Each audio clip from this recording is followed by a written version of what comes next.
Seorang anak laki-laki Korea kecil mendaki gunung dengan ayahnya. Meskipun tidak ada drama mendorong ke tebing, tapi itu tidak beberapa hari setelah pendakian. Anak itu ditemukan oleh tetangganya, jatuh di gedung apartemen, pingsan, darah mengalir. Dibawa ke rumah sakit. Setelah bangun tidur, reaksi pertamanya setelah bangun, dia berada di depan kerumunan, menunjuk ayahnya. Lalu dia bilang, "Ayah, ini yang ayah lakukan. Dia membunuhku." Menurut ingatan anak itu, sore itu, ayahnya memintanya untuk menaiki tangga untuk menurunkan berat badan. Anak yang gemuk dan lelah dan terengah-engah pada saat itu tidak bisa memanjat. Dia memohon ayahnya untuk memberinya istirahat. Tapi ayahnya tidak mengerti keadaan anak yang gemuk ini. Bahkan katanya, "Kamu adalah daging dan darah saya." Petik 2. Setelah kalimat itu dikatakan, ayahnya kemudian menendang kakinya ke anak itu. Disitulah tragedi itu terjadi. Di kantor polisi, ayah anak itu menyangkal kejahatan. Jawabannya sangat berbeda dari anak itu. Dia mengakui, sore ini, dia membiarkan anak itu turun tangga. Tapi dia menjaganya, selalu membantunya menaiki tangga. Kemudian, dia mendapat panggilan janji temu dari seorang teman. Setelah menutup telepon, dia kemudian meninggalkannya, dan kecelakaan terjadi setelah itu. Ia kemudian menambahkan, ketika ia mengetahui kecelakaan anak itu, dia sedang minum alkohol. Untuk pekerjaan di luar, petugas mencoba menyelidiki dengan hidungnya. Dia segera mendekat pada ayah anak itu, dan mengendus. Tercium bau minuman alkohol. Dengan temankah?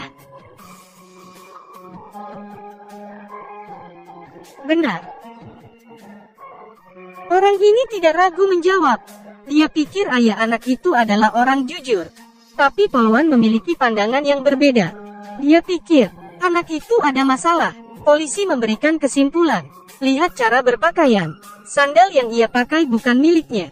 Ini seharusnya sandal hotel. Saat makan malam, dia menerima berita cedera anaknya. Dan kaus kaki kotor, karena sandalnya tidak cukup.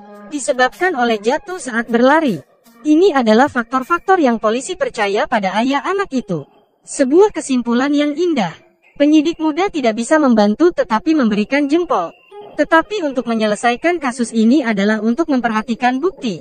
Jadi polisi memutuskan untuk pergi ke ibu anak itu untuk mengajukan pertanyaan. Ibu anak itu tampak dalam keadaan sakit.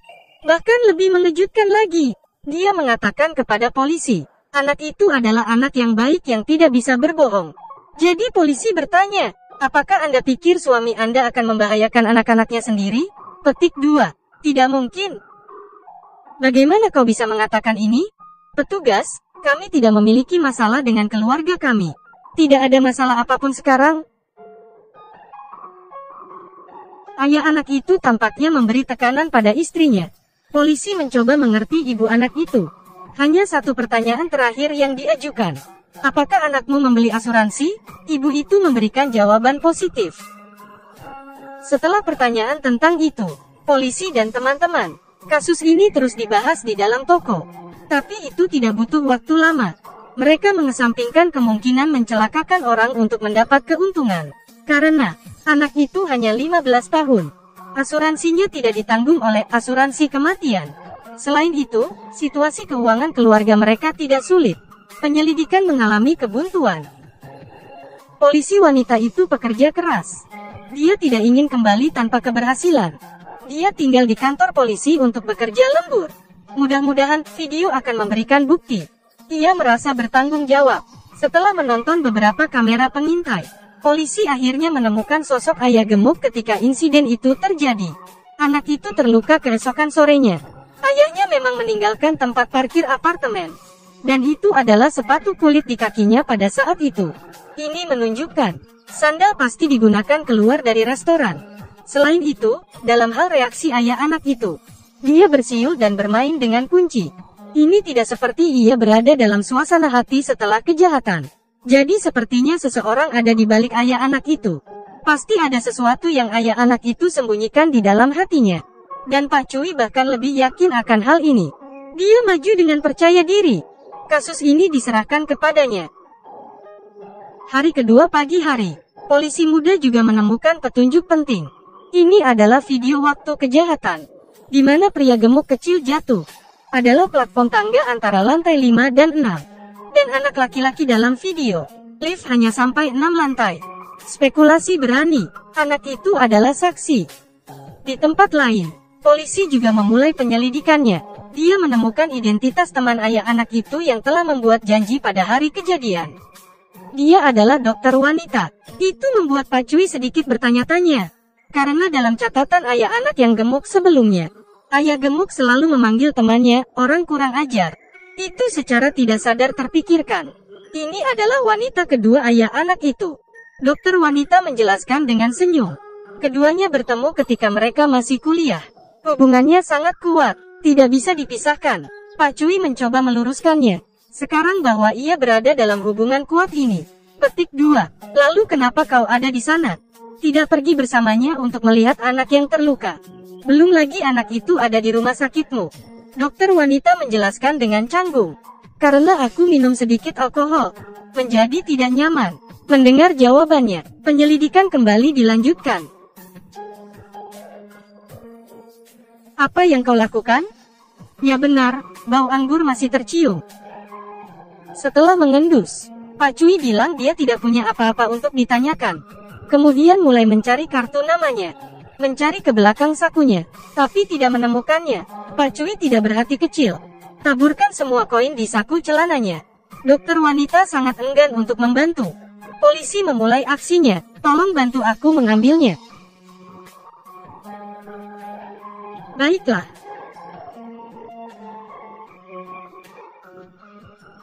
Ia segera bergegas ke bengkel ponsel, mengambil kartu memori di dalam mesin. Foto membuktikan dugaannya. Ayah dan dokter wanita memiliki hubungan terlarang. Menyembunyikan hubungan mereka. Dia mencium baunya ketika ia mewawancarai ayah anak itu. Ini bukan bau anggur, ini parfum wanita. Dan pemilik parfum ini adalah dokter wanita itu. Mengirimnya ke rumah sakit. Ibunya menjaga anak itu. Dia masih melihat anaknya belum sadar. Untuk mengisi kembali energi, dia mengeluarkan nutrisi yang telah dia minum untuk waktu yang lama. Saat dibuka, dalam botol, kecoa muncul. Ibunya ketakutan dan melempar botol itu. Tepat pada waktunya, Bunga dan polisi muda juga datang ke rumah sakit. Bagaimana bisa botol tertutup memiliki kecoa? Polisi menjadi curiga. Apakah ada kemungkinan seseorang menaruhnya? Mari kita berbicara di luar. Polisi Bunga dan Xiao Jun memberikan sejumlah foto dan mencari tahu tentang anak laki-laki di dalam lift. Ibu anak itu mengakui bahwa ada seorang anak yang tinggal di lantai 11. Tetapi karena kesehatan mental yang buruk, dia kesulitan mengingat nama anak itu. Setelah beberapa saat, akhirnya teringat nama anak itu.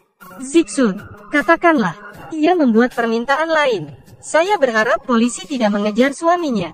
Dia bilang suami dan anaknya memiliki hubungan yang dekat. Ayah dan anak sering pergi mendaki gunung, dan telah mendaki selama 7 tahun. Ternyata seperti ini. Ia menerima pesan teks berisi foto dokter wanita dan ayah anak itu. Konfirmasi kecurangan suami. Tolong beritahu istrinya, foto ini sebagai bukti. Letakkan ponselnya. Bunga melihat perempuan di depannya. Dia menutup mulutnya dan tidak mengatakan yang sebenarnya. Polisi dan Xiao Jun menemukan anak itu. Mereka mendengarkan kejadian yang terjadi. Hari itu, anak itu secara tidak sengaja melepaskan anjing. Anjing itu turun tangga sepanjang jalan ke bawah, menabrak anak gemuk kecil yang menaiki tangga. Karena anjing itu hampir menggigitnya, jadi anak itu terlalu takut untuk bergerak. Dia hanya bisa bergerak perlahan ke dinding. Jadi, kemudian anak itu tergelincir dan jatuh, seperti di adegan awal. Dan anak itu tidak mengatakan yang sebenarnya. Alasannya juga sejalan dengan karakteristik anak. Khawatir bahwa ibu akan bertanggung jawab. Biarkan dia tidak memiliki anjing lagi. Ketua polisi tidak menyangka kejadiannya seperti ini. Pembunuh sebenarnya ternyata anjing. Tapi ini juga sejalan dengan kesimpulan awal polisi wanita. ayah anak itu akan benar-benar dirugikan. Lagi pula, siapa yang akan melakukan itu pada anak-anak mereka? Meskipun kebenaran kasus ini jelas, tetapi banyak keanehan di keluarga ini. 1. Anak itu untuk apa harus berbohong? 2. Apakah istri tahu tentang selingkuhan suami? 3. Dari mana kecoa di kotak obat istri berasal? Bunga menemani Xiao Jun yang sakit gigi untuk membeli obat. Bunga melihat sekitar, tidak bermaksud untuk melihat nutrisi yang sama. Lihat instruksi di kotak. Bunga tiba-tiba berpikir. Pada saat itu, ibu menumpahkan pil di tanah. Warnanya putih. Jadi pikiran detektifnya berjalan lagi. Dibuka obat itu. Putar botol. Menuangkan isinya. Pil asli. Warnanya kuning. Saat ini ia teringat saat bertemu dengan ibu anak itu. Suasana hati ibu yang tidak yakin. Foto ayah dan dokter wanita. Dan masih ada juga anak yang berbohong. Bunga terkejut. Dia menebak jawaban akhirnya. Bunga datang ke rumah sakit lagi. Di depan ayah dan ibu anak itu. Pertama tekan rekaman. Lalu dia tersenyum dan berkata pada anak itu. Agar tidak membiarkan ibu minum obatnya. Kau yang memasukkan kecoa ke dalam botol obat. Ibunya dalam keadaan panik. Ayahnya tidak tahan. Bunga memegang tangan kecil. Saya berharap kamu akan mengatakan yang sebenarnya. Anak itu setuju. Menyuruh ayah dan ibunya menunggu di luar. Ini adalah cara untuk melindungi ibu. Setelah kerumunan pergi, anak itu menceritakan rahasia untuk waktu yang lama. Ternyata, anak itu dan ayahnya memiliki hubungan yang dekat. Hari itu, anak dan ayah pergi mendaki gunung seperti biasa. Tidak sama seperti biasanya, ayah mengajak seorang bibi ikut mendaki. Bibi adalah dokter wanita. Saat bermain, ia menemukan rahasia ayahnya, dan mendengar dialog yang membuatnya takut. Dokter wanita mengeluarkan botol nutrisi. Di dalamnya, ada pil yang ayah minta untuk membawanya. Pil-pil ini, yang telah menyebabkan ibunya sakit. Tujuan akhir ayah, mencari kesempatan untuk menceraikan ibuku. Anak itu telah beberapa kali mencoba untuk memberitahu ibunya. Tapi dia tidak bisa membuka mulutnya. Jadi dia membuat keputusan terakhir. Hal ini tidak bagus untuk ayah. Bagi saya adalah orang jahat. Dalam hal ini, luka hati ibunya sedikit berkurang. Maaf. Polisi ikut terharu. Dia menghapus air mata. Setelah keluar dari dalam ruangan, ia menangkap pria itu. Keadilan ditegakkan. Anda ditangkap atas dugaan merusak tubuh orang lain. Anda memiliki hak untuk tetap diam. Juga memiliki hak untuk menyewa pengacara. Jadi cerita ini sudah berakhir. Film ini sudah disiarkan. Film ini berjudul Flower of Evil. Ini adalah film detektif. Ini adalah satu dari beberapa kasus. Mirip seperti film Conan. Ini adalah kisah drama baru. Ini ada hubungannya dengan jalur utama pemerannya. Tampilkan deskripsi singkat tentang plotnya. Hong Su adalah seorang pria yang telah mengubah citranya dengan masa lalu yang kejam. Menikah dengan seorang polisi kriminal yang melacak masa lalunya. Singkat cerita, pria ini adalah suami Bunga. Adalah seorang pembunuh yang dicari sejak lama. Bunga yang bekerja sebagai polisi. Secara bertahap menemukan rahasia suaminya.